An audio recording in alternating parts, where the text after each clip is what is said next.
বাড়িতে রান্নাঘরে দুধ গরম করে রাখা থাকতো। আমার ঠাকুমা এসে ঝাঁটার কাঠি দিয়ে এরকম করে দুধের লেয়ার চেক করতো যে দুধের লেয়ারটা ডাউন হয়ে গেছে না সেম আছে। যদি ডাউন হয়ে যায় তাহলে আমার মায়ের ওপরে টর্চার স্টার্ট হয়ে যেত। বিশাল বড় বাড়ি ছিল, মানে চারিদিকে ঘর থাকতো আর মাঝখানটায় ফাঁকা থাকতো, ওটাকে বলা হতো চতুর্শালা বন্ধ ঘর। আর ওই মাঝখানে যে ফাঁকা থাকতো ওখান থেকে তুমি আকাশ দেখতে পাবে পরিষ্কার। তোমাকে এক্ষুনি যেতে হবে। তো ন্যাচারালি বাবা বাস থেকে নেবে, আবার যে বেরিয়ে এসেছিল বাড়ি থেকে ফিরে গেল, ফিরে গিয়ে দেখলো যে দাদু আর নেই, মানে আমার বাবার যে বাবা, আমার দাদু আর নেই। তো হঠাৎ ওই দাদুটা বলছে যে দিদি ভাই তোকে দেখতে যা লাগছে রে, আমার তো তোকে কাছেই চিবিয়ে খেতে ইচ্ছে করছে।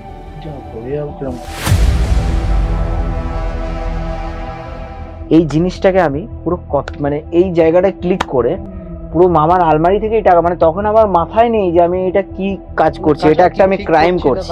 হ্যাঁ, তখন আমার মাথায় নেই।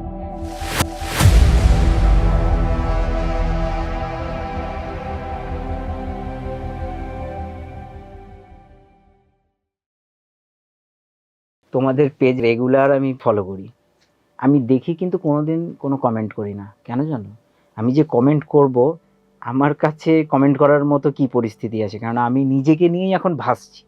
মানে এমন একটা পরিস্থিতিতে যে চলে আসবো, এই স্টেজে যে চলে আসবো, আমি জীবনে কোনোদিন কল্পনা করতে পারিনি। মাঝে একবার ভেবেছিলাম যে নিজেকে শেষ করে ফেলি, কিন্তু তারপরেও অনেক কিছু মাথার মধ্যে আসলো যে না, নিজেকে শেষ করলে হবে না, আরও একটু লড়াই করতে হবে। কিন্তু এবারে তো পুরোপুরি ভাবছি যে নিজেকে শেষ করে ফেলি। আমি যখন শেষবার মানে ভাবছি যে আমার তো সব কিছু শেষ, তো তোমরাই একমাত্র আমাকে বললে যে তোমার সব শেষ নয়, তুমি তো রয়েছো, তুমি তো শেষ হয়ে যাওনি। তো এটা আমার মানে জীবনকে মানে কি বলা যায় যেন আবার ঘুরে, মানে আবার নতুন করে যে বাঁচার একটা ইচ্ছে, সেটা যেন আবার জেগে গেল। তাই আমি তোমাদের বললাম যে আমি দেখা করতে চাই তোমাদের সঙ্গে। ভাই কি বলবো, 1 কোটি টাকা শেষ হয়ে গেল, জীবনে কিছুই পেলাম না। কেন, কিভাবে? মানে তোমাদের যদি বলি যে 1 কোটি টাকা একটা মানুষের জীবনে শেষ হয়ে যেতে পারে, সে কোনোদিন গেনার হতে পারে না। 1 কোটি টাকা থেকে শুনেছো যে মানুষ শূন্য থেকে 1 কোটি টাকাতে নিয়ে যায়, কিন্তু একটা মানুষ যে 1 কোটি টাকা থেকে যে শূন্যে কিভাবে আসে, সেটা তোমরা কোনোদিন শুনেছো কিনা আমার জানা নেই। শুনেছো ব্যবসা লস হয়ে গেছে, হারিয়ে গেছে কি কিছু, কিন্তু কারোর তো কিছু বেঁচে থাকে। আমার এখন যে সিচুয়েশন হয়ে গেছে যে আমার একদম শূন্য, মানে এখন আমার বাঁচা মরা দুটোই সমান। আমি যদি তোমাকে বলি যে কিভাবে আমার 1 কোটি টাকা শেষ হয়ে গেল, তুমি অবাক হয়ে যাবে। আর সেই জায়গা থেকে তুমিই হয়তো বলবে যে না, হয়তো ডিসিশনটা তুমি ঠিকই নিয়েছো, যে এই পৃথিবীতে তোমার থাকার আর কোনো মূল্য নেই। না, ডিসিশন তো নিতে হবে, সব ভুল। একদমই কামব্যাক করতে হবে, দাঁড়াতে হবে। এবং একটা মানুষের জীবনে 5 বার জেলে যাওয়া, 2-3টে প্রেম, স্কুল থেকে টিসি হয়ে যাচ্ছে, স্কুলে পড়ার থেকে বেরিয়ে যাওয়া, এই ঘটনাগুলোর মধ্যে যদি তুমি দেখো এই ঘটনাগুলো কিভাবে ঘটেছে, তুমি অবাক হয়ে যাবে যে এগুলো কি। তো এর থেকে এরকম স্ট্রেসফুল আর স্ট্রাগল করার থেকে নিজেকে এই পৃথিবী থেকে সরে নেওয়া বেটার আমার মনে হয়। তাই আমি তোমাদের এরকম কমেন্ট করেছিলাম যে আমার হয়তো এটাই শেষ দেখা। তো তোমরা হয়তো কিছুটা বুঝতে পেরেছো যে আমি এরকম ভাবে কেন কমেন্ট করলাম, তাই তোমরা চট করে ধরে নিয়েছো। এটা আমার নিজের অনেক আত্মীয়রা আছে যারা আমার এই কষ্টের সময়েও একবারও সহানুভূতি দেখায় না যে তুই কি করছিস, কিংবা তুই ফেসবুকে কেন এরকম একটা স্ট্যাটাস দিলি। কোনো মানুষ যখন তার কষ্টটাকে বুকের মধ্যে চেপে না রেখে যদি কাউকে বলতে পারে, সে অনেকটা হালকা হয়। একদম। তোমরা কেমন আছো বলো?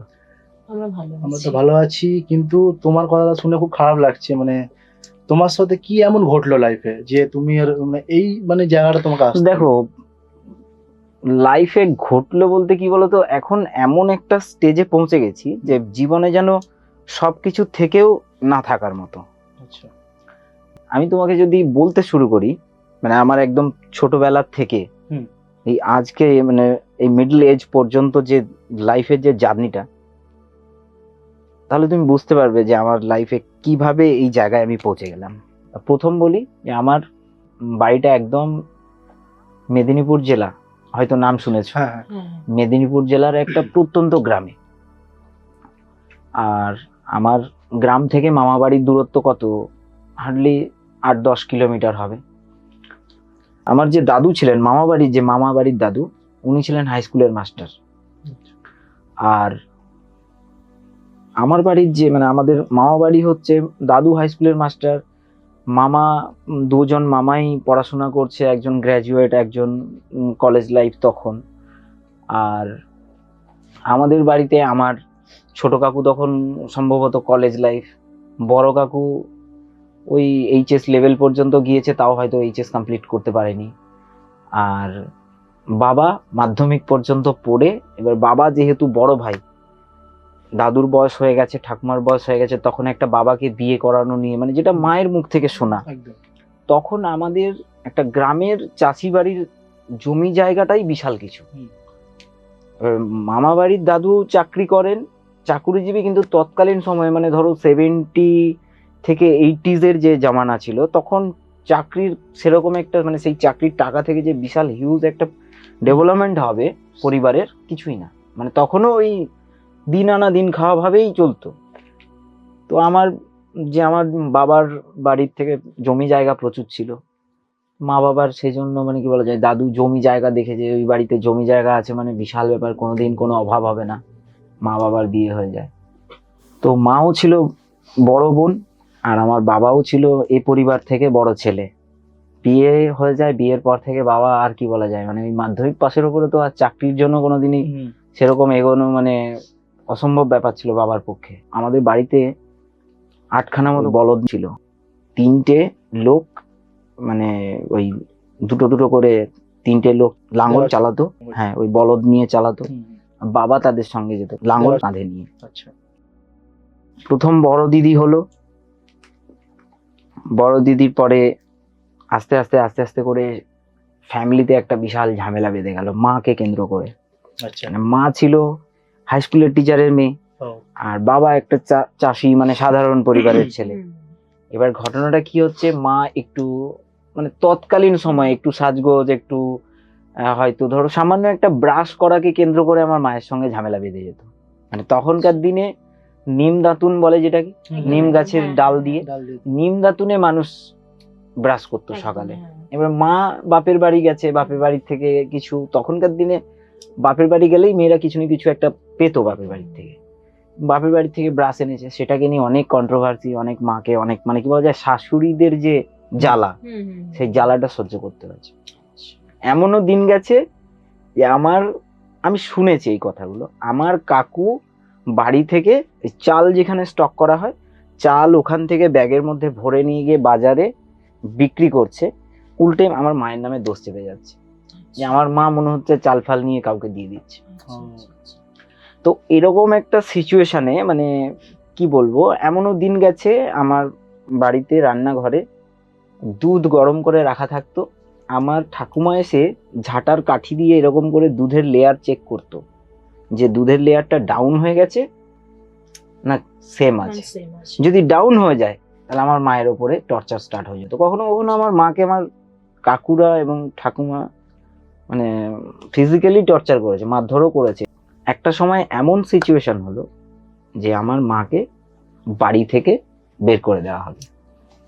আমার বাবার উপরে প্রেশার আসলো যে তুই যদি তোর বউকে নিয়ে থাকতে চাস, যেখানে যাবি চলে যা, আমার বাড়িতে থাকা যাবে না। এবার সেই সময়টা আমার বাবার উপরে এরকম ফোর্সেস ছিল যে ওই মেয়েকে তোমায় ত্যাগ করতে হবে, আমরা আবার একটা মেয়ে দেখে বিয়ে দেবো। কিন্তু বাবা সেটা এগ্রি করেনি। বাবা বলছে ঠিক আছে, তোমাদের কাছে যখন ও চুরি করেছে, এই করেছে, ওই করেছে, তো মানে নানান রকমের এলিগেশন মায়ের উপরে এক প্রকারের চাপিয়ে দেওয়া। আর তখন আমার দিদি একদম ছোট, মানে 2.5 মাস 3 মাস হবে, তখন থেকে একটা ছোট বাচ্চা অবস্থা যদি একটা মেয়ের উপরে টর্চার হয়, সে কতদিন সহ্য করবে। এমনকি আমার দাদু আমাদের বাড়িতে এসে আমার দাদু তো কি বলে যায়, আমাদের তখন বিশাল বড় বাড়ি ছিল, মানে চারিদিকে ঘর থাকতো আর মাঝখানটায় ফাঁকা থাকতো, ওটাকে বলা হতো চতুর্শালা বন্ধ ঘর। আর ওই মাঝখানে যে ফাঁকা থাকতো ওখান থেকে তুমি আকাশ দেখতে পাবে পরিষ্কার। আগেকার দিনে এরকম ঘর হতো, মানে বাড়িটা একদম চারপাশেই রুম আছে, আর মাঝখানটায় ফাঁকা আছে। হুম। আর সামনে যেখানটায় ধরো বাড়ির ফ্রন্ট, ওখান থেকে দরজা আছে, বাদিকে বৈঠকখানা, মানে বসবে গেস্ট ফেস আসলে বসবে গেস্ট, আর ডান দিকে হচ্ছে স্টোর রুম টাইপের, মানে চেয়ার টেয়ার এটা ওটা জিনিসপত্র রাখা আছে। মানে সামনের দিকে কোনো মানুষের কোনো রকমের টাচ নেই, আচ্ছা, যা আছে ওখান থেকে ঢুকে আবার ভেতরের দিকে দোয়ার টাইপের করা আছে, মানে ভেতরেও চারপাশে আমরা খেলাধুলো ঘোরাঘুরি দৌড়াদৌড়ি করতে পারতাম। আচ্ছা। তো এরকম বাড়ি ছিল। তো সেই বাড়িতে মা, মানে বাড়ি ঘরদোর দেখেও মামা বাড়ির লোক খুব এক্সাইটেড হয়ে গেছিল যে এরকম একটা বাড়ি গ্রামের মধ্যে ভালো এ হবে। দাদু কিন্তু খুব ভালো ছিলেন, মানে আমার যে বাবার যিনি বাবা, দাদু ভালো ছিলেন। দাদু মাকে খুব ভালোবাসতেন, মানে যেটা শ্বশুর মশাইয়ের ভালোবাসা বলে, হুম, হুম, হুম। সেই স্নেহ মমতাটা দাদু খুব দেওয়ার চেষ্টা করতেন, কিন্তু কি দাদু পারতেন না কেন, দাদুকে ট্রিট করতো ঠাকুমা এবং কাকুরা। আচ্ছা। এমন একটা সিচুয়েশন পৌঁছে গেল, আমার মামা বাড়ির দাদু ভাবলো যে তাহলে মনে হচ্ছে আগেকার দিনে এই দহেজ বলে যেটাকে, মানে তোমার দাবি দেওয়া নিয়ে, হুম, হুম, হুম। যে যৌতুক হয়তো আর একটু কিছু ছেলের বাড়ি থেকে চাইছে, হয়তো ছেলের বাড়ি থেকে হুম। একটু দেওয়া হোক। তো দাদু আমার মামা বাড়ির থেকে, কি বলা যায়, আগেকার দিনে তো পাকার বাড়ি খুব কম ছিল, তখন ওই টিনের বাড়ি, টালির বাড়ি। এগুলোই ছিল। তো আমাদের বাড়ির ওপরের ছাউনি ছিল কিন্তু তখন খড়ের, হাফ খড় হাফ টালি দিয়ে বানানো। আচ্ছা। তো মামা বাড়ির দাদু কি করলো, নিজের বাড়ি থেকে লেবার দিয়ে টিন ফিন নিয়ে এসে আমাদের বাড়ির মা, মানে আমাদের পুরো পোর্শন ছাউনি দিয়ে কভার করে দিল আমাদের বাড়ি। তারপরেও মানে কি বলা যায়, মানে দাদুর যে অবদান, মামা বাড়ির দাদু, তারপরেও যখন ঝামেলা নানান রকম, একদিন মামা বাড়ির দাদু এসছে আমার দাদুর সঙ্গে কথা বলতে। হুম। তো ন্যাচারালি আমার কাকু আর আমার পাশে আরো একজন, যে আমার দাদুর ভাই, তার ছেলে, সেও আমার কাকু সম্পর্কের হবে, সবাই মিলে একসঙ্গে জোটবদ্ধ হয়ে আর দাদুকে এরকম কাঠের তখন চেয়ার ছিল, হাত পা বেঁধে বসিয়ে রেখেছে। আমার দাদু জল চাইছে, জলও পর্যন্ত দেয়নি, তারপরেও দাদু মুখ বুঝে যে না, মেয়ের শ্বশুর বাড়ি বলে কথা, কিছু না বলে একটা ওখান থেকে বাড়ি ফিরে যায়। সেই যে দাদু বাড়ি ফিরে যায়, ওদিকে আমার দাদুর আস্তে আস্তে ধরা পড়ে দাদুর ক্যান্সার হয়েছে।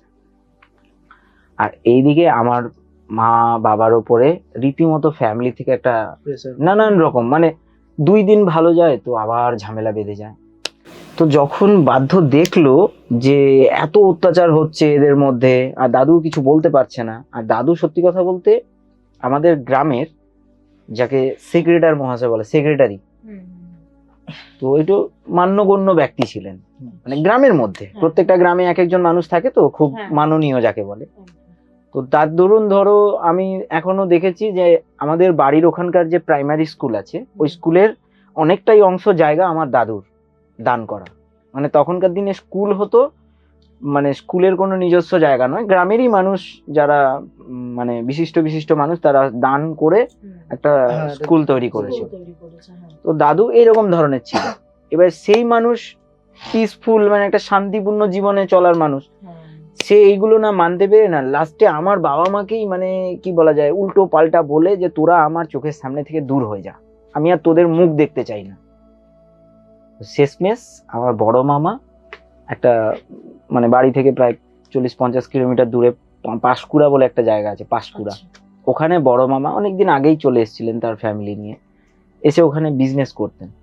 তো বড় মামা আমার বাবাকে বললো যে তুমি এখানে চলে আসো, এখানে এসে বিজনেস করো, আমার সঙ্গে সহযোগিতা করো, করতে করতে তুমি ব্যবসাটা শিখে যাবে। তো বাবা ওখান থেকে ফার্স্ট চলে আসে একা, মাকে নিয়ে, আর দিদি মা বাবার সঙ্গেই, ছোট দিদি তখন মা বাবার সঙ্গেই এসছে। এবার বাবা মা ওখান থেকে, মানে বাড়ি থেকে যখন ফার্স্ট পাঁশকুড়াতে মামার ওখানে বেরোবে, চলে এসছে ধরো 7-8 কিলোমিটার সাইকেলের পথ, সাইকেল নিয়ে এসছে, তখন বাইসাইকেল ছিল, তখন এত বাইক কিংবা তো গাড়ি ফাড়ি ছিল না, চলে এসছে। এবারে ঘটনাটা হচ্ছে যে যখন চলে এসছে ঠিক বাসে উঠতে যাবে, হঠাৎ বাবা দেখলো যে পেছন থেকে কেউ একজন হাত টেনে ধরেছে। যখন দেখলো আমার বড় পিসিমণির ছেলে, মানে পিসিমণি যাকে বলে, বড় পিসিমণির ছেলে বাবাকে বলছে যে মামা তুমি কোথায় যাচ্ছ, আর দাদুর খুব শরীর খারাপ, তোমাকে এক্ষুনি যেতে হবে। তো ন্যাচারালি বাবা বাস থেকে নেবে আবার যে বেরিয়ে এসেছিল বাড়ি থেকে, ফিরে গেল, ফিরে গিয়ে দেখলো যে দাদু আর নেই, মানে আমার বাবার যে বাবা, আমার দাদু আর নেই।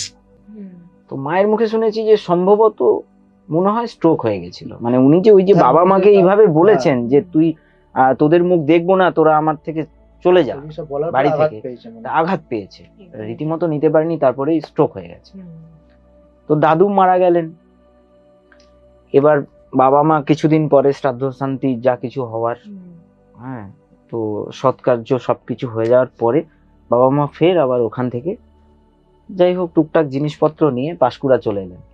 ওই যে পাঁশকুড়াতে চলে এলেন, প্রথম এসে বাবা মায়ের খুবই কষ্টের লাইফ, অনেক স্ট্রাগল করে ভাড়া বাড়িতে থেকে বাবা ওখানে আস্তে আস্তে করে ওই মাদার ডেয়ারির যে সব দুধগুলো ক্যানে করে ভর্তি করে সাপ্লাই হয় না, এখন তো প্যাকেট সিস্টেম হয়ে গেছে, আগে কি করতো সাইকেলের দু সাইডে বেঁধে বাড়ি বাড়ি দিয়ে আসতো, হ্যাঁ টিনের ক্যানের মধ্যে করে।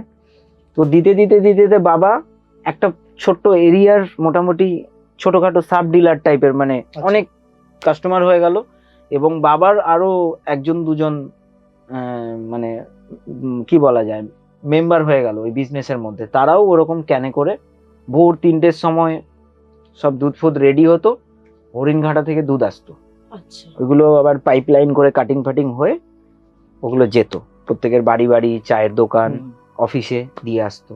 এরম করে বাবার ব্যবসাটা ঠিকঠাকই চলছে আস্তে আস্তে করে।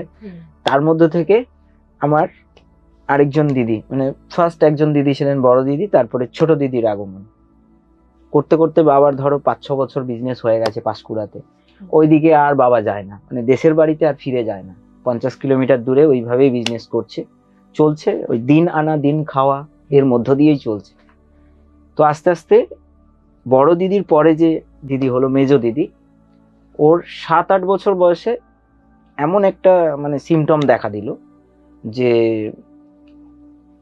হঠাৎ কি বলা যায় মাথা ঘুরিয়ে অজ্ঞান হয়ে পড়ে যাচ্ছে। আচ্ছা, বাবার আর্থিক অবস্থা এমন পজিশনে চলে গেছে যে বাধ্য মানে বড় দিদিকে মামা বাড়ির থেকে দাদু এসে নিয়ে চলে গেল। বড় দিদির মামা বাড়িতেই দাদুর ওখানেই আস্তে আস্তে আস্তে আস্তে বড় হচ্ছে। এদিকে আমার যে মেজো দিদি আর আমি তখন হইনি, মেজো দিদিকে নিয়ে বাবা মা মোটামুটি ওখানে থাকেন, বাবা ব্যবসা করে। এবার আস্তে আস্তে যখন বাবা ব্যবসায় মোটামুটি একটা ভালো পজিশনে চলে এসছে, ভালো অর্থ রোজগার করছে, টাকা পয়সা আসছে, তখন কি করলো আমার দাদুর বাড়ি, মানে আমার যে নিজের বাড়ি, ওই বাড়ির কাকু ঠাকুমা এরা সবাই বাবা মায়ের সঙ্গে আবার যোগাযোগ একটা লিঙ্ক করার চেষ্টা করলো। তো আস্তে আস্তে বাবা আবার দেশের বাড়িতে যায় আসে, এইভাবে ব্যবসা চলে। তো একবার মেজো দিদিকে নিয়ে আমাদের বাড়িতে গিয়েছিল। ওখানে আমাদের পাড়ার একজন দাদু, সে ওই টুকটাক মানে ব্ল্যাক ম্যাজিক যাকে বলে, কালা জাদু তন্ত্র সাধকের মতো কোনো না কোনো কাজ করতো। তো সে রাস্তা দিয়ে আসছে আর আমার দিদি দরজার সামনে দাঁড়িয়ে আছে, তখন তো ছোট একদম পুচকে ছিল। তো হঠাৎ ওই দাদুটা বলছে যে দিদি ভাই তোকে দেখতে যা লাগছে রে, আমার তো তোকে কাছেই চিবিয়ে খেতে ইচ্ছে করছে, এরকম ধরনের একটা কথা বলছে। তো যখনই এরকম ধরনের কথা বলছে, তো মা রান্নাঘরে ছিল, শুনেছে, শোনার পরে মানে মা অতটা কথাটার মধ্যে অতটা অ্যাটেনশন দেয়নি। তো আস্তে করে দিদিও ওখান থেকে, পুচকে তখন একটু ছটপটে ছিল, ওখান থেকে ছুটে ঘরে ঢুকে গেছে, দাদুও চলে গেছে, কিন্তু মায়ের কানে ওই কথাটা বেজেছে। এবারে আগেকার দিনে কি হতো, এরকম অনেকেই অনেক রকমের কথা ইয়ার্কি ঠাট্টার ছলে বলতো, হ্যাঁ, তো অতটা গুরুত্ব দেয়নি। তো তারপর ওখান থেকে এটা জাস্ট এই কথাটা কেন বললাম, এই কথাটার সঙ্গে পরে আমি তোমাকে মানে মিলিয়ে দিচ্ছি। তো ঘটনাটা ওখান থেকে যখন আবার পাঁশকুড়াতে চলে আসে, ওখানে থাকে, আস্তে আস্তে করে হঠাৎ একদিন দিদি মাথা ঘুরিয়ে পড়ে গেল। আচ্ছা, ওখানেই ফার্স্ট সিমটম। তারপর আস্তে আস্তে যেটা তোমার মানে স্প্যাজম বলে না, মানে একটা মানে শরীরের মধ্যে একটা ঝাঁকুনি, হ্যাঁ, এরকম টাইপের একটা সিমটম, মানে যেটাকে কি বলে মাথা ঘুরিয়ে অজ্ঞান হয়ে পড়ে গেল, পড়ে যাওয়ার পর একটা স্প্যাজম হয় শরীরের মধ্যে। তো এরকম সিমটম দেখার পরে ছোটখাটো নর্মাল জেনারেল ফিজিশিয়ানের কাছে নিয়ে গেল বাবা। তো ডাক্তার বললো যে মনে হচ্ছে এটা কোনো গ্যাস ফ্যাস হয়ে গিয়ে মাথা টাথা ঘুরিয়ে গেছে, ওষুধ দিয়ে দিচ্ছি। আচ্ছা। তো আস্তে আস্তে একদিন যায়, দুদিন যায়, আস্তে আস্তে দিদির এমন একটা পজিশন হলো যে যখন তখন মাথা ঘুরিয়ে অজ্ঞান হয়ে পড়ে যাচ্ছে, আর আস্তে আস্তে করে ভুলভাল বকছে, মানে সেন্স হারিয়ে ফেলছে আস্তে আস্তে। তো ন্যাচারালি তখন মেডিকেল সায়েন্সেও এত উন্নত চিকিৎসা ব্যবস্থা ছিল না। একটু যে অত তো ছিল না। তখন বাবা মা রেগুলার সেই পাঁশকুড়া থেকে কলকাতা নিয়ে আসতো দিদিকে। আমি তখন মায়ের পেটের মধ্যে, বুঝতে পারলে? তো ওই অবস্থায় দিদিকে নিয়ে বাবা আর মা দুজনেই কলকাতাতে আসতো, আচ্ছা। এসে ডাক্তার দেখাতো, যেত। আস্তে আস্তে আস্তে আস্তে এমন স্টেজে পৌঁছে গেল, ওই মেজো দিদি খুব সুন্দর নাচতো, মানে তার অনেক কিছু গুণ ছিল। এক্সট্রা গুণ ছিল। আচ্ছা। তো সব কিছু ভুলে গিয়ে এমন স্টেজে পৌঁছে গেল যে দিদি এতটাই অ্যাবনর্মাল যে ওর নিজের কাপড় পর্যন্ত হঠাৎ কখন খুলে দিয়েছে মা বাবা জানে না। আর তখন অলরেডি দিদির বয়স 10 বছর কি 11 বছরের লেভেলে চলে এসেছে, মানে অলরেডি ম্যাচুরিটির দিকে এগোচ্ছে। মানে তখন একটা মেয়ে যদি এরকম অবস্থায় হঠাৎ ঘর থেকে বাইরে বেরিয়ে যায়, তখন কিন্তু একটা পরিবারের মধ্যে যেন একটা ব্যালেন্স হারিয়ে যাওয়ার মতো। এক ধরনের দোলনা হতো, মানে আমাদের গ্রামের বাড়িতে পাট, মানে পাট জানো তো, পাটের তৈরি এক ধরনের দোলনা ছিল। আচ্ছা। দুই দিকে হ্যাঙ্গিং মানে দুই দিকে আটকে দিলে ওটা মানে ঝুলতো। এবার ওই দোলনাতে আমাকে কোলে নিয়ে তখন আমি হয়েছি সবে মাত্র। আর আমি হয়েছি বলতে আমার হওয়ার পেছনেও একটা গল্প আছে, পরে বলছি। তো আমাকে ওই দিদি কোলে নিয়ে যখন দোলনাতে ঝুলতো, তখন দিদি ভাইরে ভাইরে বলে এরকম একটা সুর করে বেশ গান গাইতে গাইতে আমাকে কোলে নিয়ে ঝুলতো। সেই দিদি আস্তে আস্তে যে এরকম অ্যাবনর্মালিটির দিকে এগিয়ে যাবে, ও হঠাৎ শরীরের মধ্যে পোশাক নেই, আচ্ছা। তারপরে সেই সেন্স গুলো তার অ্যাক্টিভ হচ্ছে না, এদিকে নানান রকম ভাবে কখনো মাথার যন্ত্রণা, কখনো মাথা ঘুরিয়ে পড়ে যাচ্ছে, কখনো ওই খিঁচুনি বলে যাকে, স্প্যাজম, খিঁচুনি হচ্ছে। তো এরকম পরিস্থিতিতে আস্তে আস্তে আস্তে আস্তে আমার মানে দিদিকে ডাক্তারের কাছে নিয়ে যাওয়া নিয়ে আসা এরকম করতে গিয়ে বাবা মায়ের টাকা তো প্রচুর খরচা হচ্ছেই, আর দ্বিতীয় কথা হচ্ছে যে ব্যবসারও খুব ক্ষতি হচ্ছে বাবার। ভোর থেকে উঠে স্টেশনে গিয়ে ট্রেন ধরে কলকাতায় আসা, আবার ফিরে আসা। তো এতে করে এমন একটা স্টেজ আসলো যে দিদি বিছানা সজ্জা, আর তার সেরকম পরিস্থিতি নেই। মানে পরপর পরপর দিদির ইন্টারনাল অর্গান গুলো একদম ড্যামেজ হতে শুরু করলো। তো আচ্ছা, এইটা যে তোমার দিদি যেটা হঠাৎ করে যে ধরা পড়লো জিনিসটা, তো তোমার মানে বাবা যখন ডাক্তারখানে যেত, তো ওনারা কি বলছিল, মানে কি কারণে জিনিসটা একদম হয়েছে? একদম। তো যখন ফার্স্ট ডাক্তারের কাছে গেল, ডাক্তাররা বললো মৃগী হয়েছে। আচ্ছা। হ্যাঁ, মৃগীর সিমটম। এবং এটা যখন তখন মানে এই সিমটমটা দেখা দেবে। তো ডাক্তাররা ন্যাচারালি মৃগীর ট্রিটমেন্ট চালিয়ে যাচ্ছিল। তো দিদি মোটামুটি খুব তাড়াতাড়ি মানে হারিয়ে যায়, বুঝতে পারলে? তো দিদি যখন মারা গেল, মারা যাওয়ার পরে বাবা মা আরো মেন্টালি ভেঙে পড়লেন। আমি তখন একদম ছোট, ধরো কত 1.5 বছর কি 1 বছর এরকম আমার তখন এজ। আস্তে আস্তে করে ওই ভাঙা ব্যবসাও ভেঙে গেছে, মন ভেঙে গেছে। বাড়ির লোকও যেন মনে মনে খুব আনন্দ পাচ্ছে যে আমার দিদি মারা গেছে, ভালো হয়েছে। মানে আমার যে কাকু ঠাকুমা এরা মানে আন্তরিক দিক থেকে তারা মনে মনে ভাবছে যেন মারা গেছে, ভালো হয়েছে, কিন্তু বাইরের দিক থেকে অতটা বোঝা যাচ্ছে, সমবেদনা জানাচ্ছে। তাও আবার কি খুব একটা যে ভালোভাবে সমবেদনা সেরকম নয়। মানে এর জন্য আমার মাকে অনেক কথা শুনতে হয়েছে, অলক্ষী, অপয়া, হ্যান ত্যান। আর আগেকার দিনে সব মানে গ্রামের ভাষা আর কি, মেয়ের মাথা খেয়েছে, এই যে কথাটা মেয়ের মাথা খেয়েছে, এর কথাটাও শুনতে হতো তখন। তো ন্যাচারালি আমি তখন 1 বছর, আস্তে আস্তে করে বাবার ব্যবসাটাও অনেকটা ভেঙে গেছে। আরো যারা মানে বাবার সঙ্গে যারা স্টাফেরা করতো, তারাও আস্তে আস্তে আলাদা ব্যবসা, মানে আলাদাভাবে তারা আলাদা, মানে বাবার ক্লায়েন্ট গুলো তার কাছে চলে গেছে, সবই ছেড়ে দিয়েছে। সবই। হ্যাঁ, বাবা তো পারছে না, সেই লোকগুলো টাইমটা দিতে পারছে না। হ্যাঁ, টাইম দিতে পারছে না। ছড়িয়ে গেছে। এবার সেই অবস্থাতেও বাবা কি করলো যে ঘর ভাড়া কিভাবে দেবে, আমাকে নিয়ে কিভাবে চালাবে।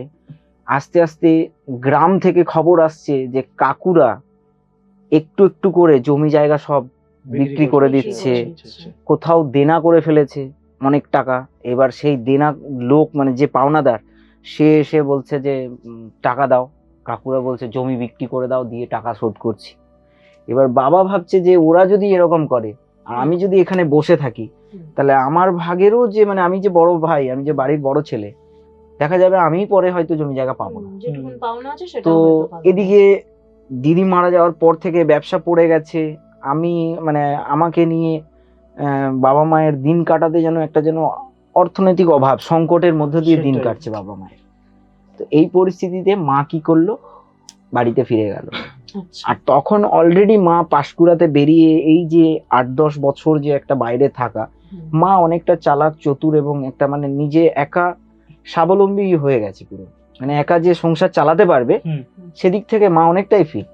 তো মা বাড়ি ফিরে গেল আমাকে নিয়ে, আমি তখন ছোট, ওই 2.5-3 বছর বয়স হবে তখন। মা বাড়ি ফিরে গেল, মা গিয়ে বলল কাকুদের সবাইকে, বাবা মা দুজনেই বললো যে আমাদেরকে কিছু জমি জায়গা দাও, আমরা চাষাবাদ করি, আমাদেরকে তো বাঁচতে হবে। তো এই নিয়ে অনেক মিটিং, বিচার আচার, আগেকার দিনে কি হতো বিচার বসতো, বিচার বসতো। গ্রামের মোড়লদেরকে নিয়ে হুম। বিচার বসতো। বিচার হয়ে আমার বাবার 3 ভাই আর বোন হচ্ছে 4 জন, মানে পিসিমণি 4 জন, আচ্ছা। তাহলে টোটাল 7 জন। ঠাকুমা বেঁচে আছেন 8 জন। দাদুর যা প্রপার্টি সম্পত্তি, প্রপার্টিটাকে টোটাল 8 ভাগে ভাগ করে আমার বাবার ভাগে যেটুকু পাওনা সেইটুকু দিয়ে বললো যাও তোমরা এটা চাষাবাদ করো। তো চাষবাস মা একাই আমাকে ওই ছোট অবস্থায় নিয়ে চাষবাস সবকিছু করা। দিদি তখন মামা বাড়ির থেকে মাসির বাড়িতে ট্রান্সফার, মানে দিদি যে মানুষ হয়েছে একবার মামার বাড়ি, তারপর দাদু, আমার মামা দাদু মাঝখানে মামা দাদু ক্যান্সার হয়ে মারা গেলেন। তো দাদু নেই, এবার আমার কলকাতাতে যে মাসি থাকেন ওই মাসির বাড়িতে ধরো কিছুদিন, আবার ওখান থেকে বাড়ি, আবার কিছুদিন আমার একজন মাসির বাড়িতে হাফ টাইম থেকে হাফ টাইম স্কুলে পড়ে, এরকম মানে কিছুক্ষণ হোস্টেলে থাকতো, কিছুক্ষণ মাসির বাড়িতে থাকতো। মানে বাবা মায়ের সঙ্গে দিদির যে একটা একটা যে টান, একটা যে সন্তানের প্রতি ভালোবাসা, মেয়েকে যে সেইভাবে বড় করা, একটা মেয়েকে, সেই জিনিসটা আমার দিদি পায়নি, মানে আমার বর্তমান যে দিদি পায়নি। এবার ওই অবস্থায় আমি মা দুজনেই বাড়িতে থাকি। থাকতে থাকতে থাকতে থাকতে ধরো 2.5-3 বছর, আস্তে আস্তে দিদি কি করলো, মাধ্যমিক লেভেল ক্রস করে, মাধ্যমিক পর্যন্ত সব আত্মীয়র বাড়িতে দিদি কেটেছে। মাধ্যমিক লেভেলটা ক্রস হওয়ার পরে এইচএস লেভেলটা দিদি, দেখো আত্মীয়র বাড়িতে থাকলে যে খুব ভালো থাকবে তার তো কোনো মানে নেই, অনেক কিছুই দিদিকে সহ্য করতে হয়েছে, ঠিক আছে। তারপর দিদি বড় হচ্ছে, যখন একটা মেয়ে মাধ্যমিক লেভেলে চলে গেছে, সে তো আর মানে কষ্ট সহ্য করে কতদিন সহ্য করবে। বাবা মাকে বললো যে আমি তোমাদের সঙ্গেই থাকতে চাই। থেকে এবার কি, দিদি মানুষ হয়েছে কলকাতায়, বাইরে মানুষ হয়েছে, সে যখন গ্রামে ফিরেছে তার একটু চাল চলন, তার ড্রেসিং সেন্স, তার কথাবার্তা একটু তো আল্ট্রা মডার্ন হবেই। তো ন্যাচারালি দিদিকে এগুলো নিয়ে অনেক কিছুই ফেস করতে হয়েছে, স্কুলে অনেক টিটকারি, অনেক টোন। হ্যাঁ, আর দিদি যেহেতু একদম স্মার্ট ভাবে একটা গেট আপ নিয়ে স্কুলে এন্ট্রি নিত, তো সেগুলো নিয়ে অনেক ছেলে দিদির পেছনে লেগেছে, নানান রকমের কাহিনী। তো তারপরেও দিদি এইচএস লেভেলে স্কুলে যায় আর আমি প্রাইমারি স্কুলে পড়াশোনা করি, গ্রামের যে প্রাইমারি স্কুল। তো ওখানে থাকতে থাকতে মা, আমি, দিদি 3 জনের পরিবার, তখনও বাবা বাড়ি ফেরেনি, মানে বাবা তখনও পাঁশকুড়াতেই ব্যবসা করছেন, একা রান্না করতেন, একাই থাকতেন। আমি প্রাইমারি স্কুলে পড়াশোনা করছি, দিদি হাই স্কুলে যাচ্ছে। এই পরিস্থিতিতে বাবা বাইরে থেকেও, মা বাড়িতে থেকে চাষাবাদ করেও যেন মনে হচ্ছে আমাদের সংসার চলছে, অভাবের সংসার চলছে না। তো আমার ছোট মামা একটা নার্সারি স্কুল করেছিল, নার্সারি মিডিয়াম, মানে ইংলিশ মিডিয়ামও বলতে পারো, এবং ইংলিশ এবং বাংলা মিডিয়াম দুটোই মিক্স নার্সারি একটা মিডিয়াম স্কুল করেছিল, ওটা হচ্ছে খড়গপুরে। তো মামা তখন দিদি বাড়ি যেমন ঘুরতে এসছে, এসে বলছে যে দিদি তোদের যখন এরকম পরিস্থিতি, আমি ভাগনাকে নিয়ে চলে যাচ্ছি, আমি ভাগনাকে পড়াবো, মানুষ করব। তো মা বাবা দুজনেই দেখলো যে এখন তো আমাদের এইরকম পরিস্থিতি এবং সংসারের যে অবস্থা, ওরা যেভাবে আমাদের প্রতি একটা হিংসাত্মক আচরণ করছে, আমার ছেলেকে না পাছে কিছু করে দেয়। বাবা মা কি করলো, আমাকে ওই গ্রাম থেকে সোজা পাঠিয়ে দিল মামার স্কুলে। মামার তখন ছোট্ট স্কুল, ওখানে আমি হোস্টেল লাইফ, মানে তখন আমার 4.5 বছর 5 বছর বয়স, প্রথম গ্রাম থেকে গিয়েছি। হ্যাঁ, একটা বিশাল, আর কত সুন্দর বই, ড্রয়িং, রাইমস বুক, এটা ওটা নানান রকমের বইয়ের মধ্যে আমি যেন ডুবে গেছি পুরো। আর আমার প্রথম গিয়ে আমাদের প্রাইমারি লেভেলে কি হতো, ড্রয়িং ফ্রয়িং এসব তো এত এক্সট্রা সাবজেক্ট থাকতো না। মামা কালারফুল রং পেন্সিলের বক্স, তারপরে স্কুল ব্যাগ, নতুন স্কুলের শু, সক্স, এগুলো যখন কিনে দিয়েছে তখন মানে আমি যেন কি বলা যায়, তখন ছোটবেলায় আমার এখনো মনে আছে আমি যেন একটা আলাদা জিনিসের মধ্যে ডুবে গেছি পুরো। বুঝতে পারলে? তো একদম মন দিয়ে পড়াশোনা করছি। আস্তে আস্তে আস্তে আস্তে ক্লাস 1, ক্লাস 2, ক্লাস 3, 4, 5 এরকম যাচ্ছে। এবার ওই সময় কি বলা যায়, যে বাবা মায়ের যে ভালোবাসাটা, সেই ভালোবাসাটা বলতে গেলে মামা বাবা মায়ের ভালোবাসা পুরোটাই দিয়েছে। ঠিক আছে, যখন ক্লাস 4-5-এ পড়ি আমি, তখন আমি ওখানকার ক্লাসের মনিটর। এমনকি আমি মানে তোমার এই ব্রতচারী বলে যে সাবজেক্টটা আছে, প্লাস তোমার ধরো ফ্রি হ্যান্ড এক্সারসাইজ, এটা ওটা একটা মানে সকাল থেকে পুরো একদম রুটিন মেনটেন করে পুরো স্কুলের লাইফস্টাইল ছিল। সকালবেলা ঘুম থেকে উঠতাম, উঠেই প্রথমে মর্নিং ওয়াকে যেতাম। ওখান থেকে এসে সবাই ধরো 200 জন স্টুডেন্ট একসঙ্গে ফ্রি হ্যান্ড এক্সারসাইজ করা, তারপরে ওখানে প্রার্থনা করার পরে সঙ্গে সঙ্গে স্কুল থেকে ব্রেকফাস্টের ব্যাপার ছিল, ব্রেকফাস্ট নিতাম, ব্রেকফাস্ট নিয়েই পড়তে বসে যেতাম, পড়ে আবার স্কুল, আবার বিকেলবেলা প্রার্থনা, হালকা টিফিন, আবার পড়াশোনা। বেশ একটা সুন্দর একটা ডেইলি রুটিন মেনটেনের মধ্যে লাইফস্টাইল। ক্লাস 5-6 পর্যন্ত কি বলা যায়, ফার্স্ট, সেকেন্ড, থার্ড, আবার থার্ড থেকে ফোর্থ থেকে আবার ফার্স্ট, এরকম একটা টেম্পোতে লাইফটা এগোচ্ছিল। আস্তে আস্তে করে ক্লাস 7-এ গেল, 7-এ গিয়ে একদম পুরো পাকা হয়ে গেলাম। পাকা বলতে কীরকম, তখন সবে মাত্র তোমার ওই সিডি ক্যাসেট, ডিভিডি ক্যাসেট, তারপর তোমার আইপড, তারপরে মোবাইল, এইসব তো সবে মাত্র লঞ্চ হয়েছে। ঠিক আছে, তো আমার না এই মোবাইল তো তখন আমার কেনার মতো ছিল না, কিন্তু ওই ছোট ছোট এরকম ছোট ছোট মিউজিক প্লেয়ার গুলো ছিল, যেগুলোকে আমরা আইপড বলি।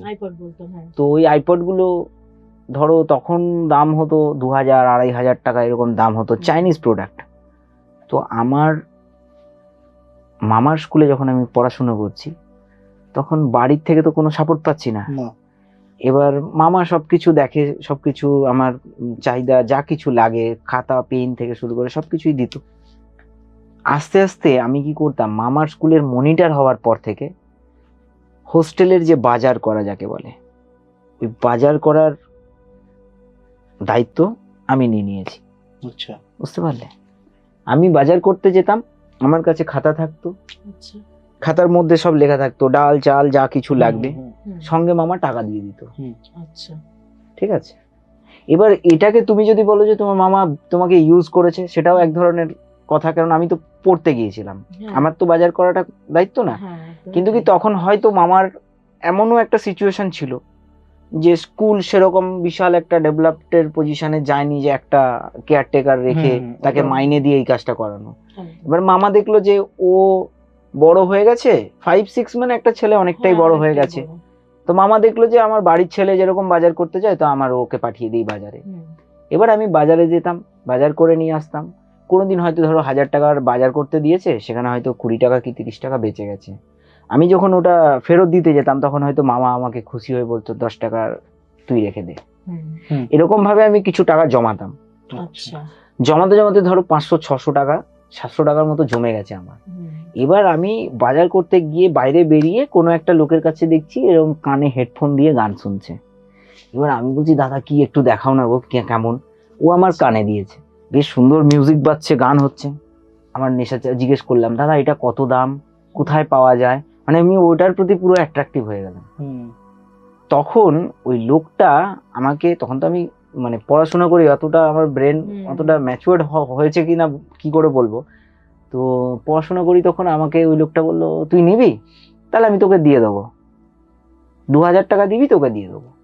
আমি ওইটা কেনার জন্য 2000 টাকা কিভাবে জমবে ওইটা নিয়ে মোটামুটি, মামা যদি বাজার করতে নাও পাঠানোর থাকতো, বিকেল বেলা হলে বলতাম, মামা আজকে কিছু বাজার করতে যাবো না, যদি কিছু বাঁচে। এবার এই করতে করতে না একটা সময়, আমি সত্যি বলছি, আজকে আমি আমার মামার পকেট কাটা শুরু করে দিই। মানে 2000 টাকা কত তাড়াতাড়ি জমানো যায়। এবার কি করলাম, 500 টাকা বাজার করতে দিয়েছে, দেখা গেল দোকানদারকে বললাম, দাদা তুমি এখানে না 10 টাকা বেশি লিখে দাও। ঠিক আছে, কি নিবি? আমি ওটা নেব না। দোকানদারও আমার সঙ্গে মানে হাত করে নিল, যে এবার থেকে বাজারের যা কিছু দাম ওরা তো আর কেউ ভেরিফাই করে দেখে না। দোকানদার ধরো 200 টাকার বাজার হলো, সেখানে 50 টাকা বেশি ধরে দিত, আমি 50 টাকা নিয়ে নিতাম।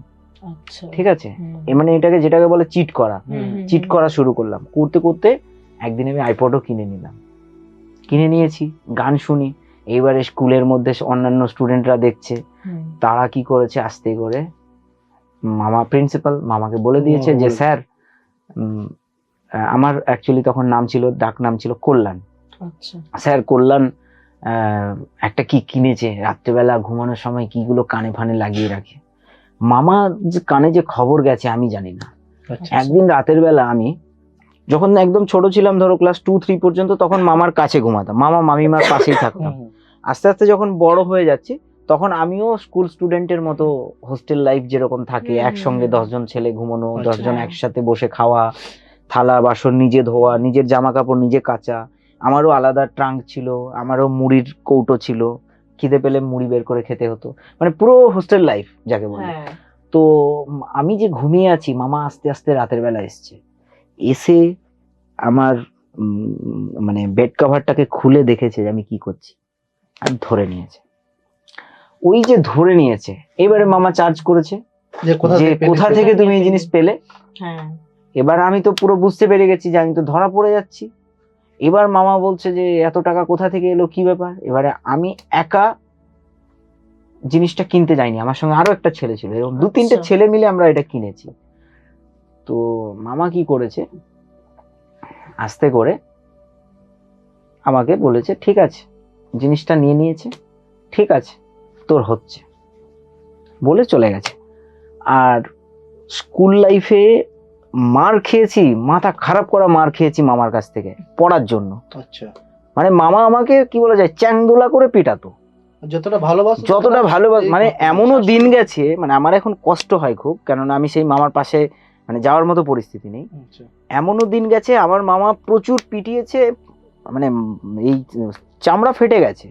রাতের বেলা আবার মামা রসুন তেল গরম করে নিয়ে গিয়ে আমাকে লাগিয়ে দিচ্ছে, আমাকে আবার বিকেলবেলা সাইকেলে করে নিয়ে দোকানে নিয়ে গিয়ে, আজকালে তো আইসক্রিম বেরিয়ে গেছে, রোল, চাউমিন, ফাস্টফুড নানান রকম, তখন তো এত কিছু পাওয়া যেত না, জাস্ট যেটা দোকানে পাওয়া যেত কিছু না কিছু খাওয়ার জিনিস কিনে আমাকে, মানে সেই ব্যথাটা যাতে ভুলে যাই, আমাকে এরকম ভাবেও মামা ভালোবেসেছে। তো ওই যে একটা ভয় যে মামা যে বলেছে তোর হচ্ছে, আমাকে তো তাহলে প্রচুর পিটাবে, আমার বাবা আমাকে ডাকবে, এই হবে। আমি তো এখন ক্লাস 7 থেকে 8-এ উঠে গেছি।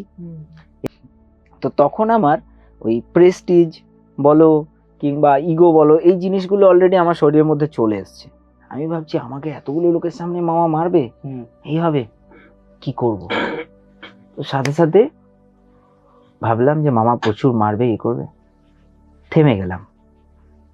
কিছুদিনের জন্য মামা কি করলো, ওটা কেড়ে নিল আর দিল না, চুপচাপ হয়ে গেল, কিচ্ছু বললো না। কিন্তু আমার মাথা থেকে ওই পোকাটা যাচ্ছে না যে আইপড তো আমার দরকার।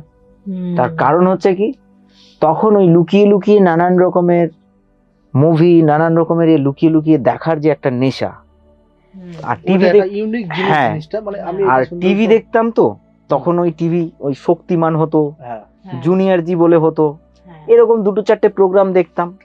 2 মাস পরে আবার মাথার মধ্যে জেগে গেল আইপড আবার কিনবো।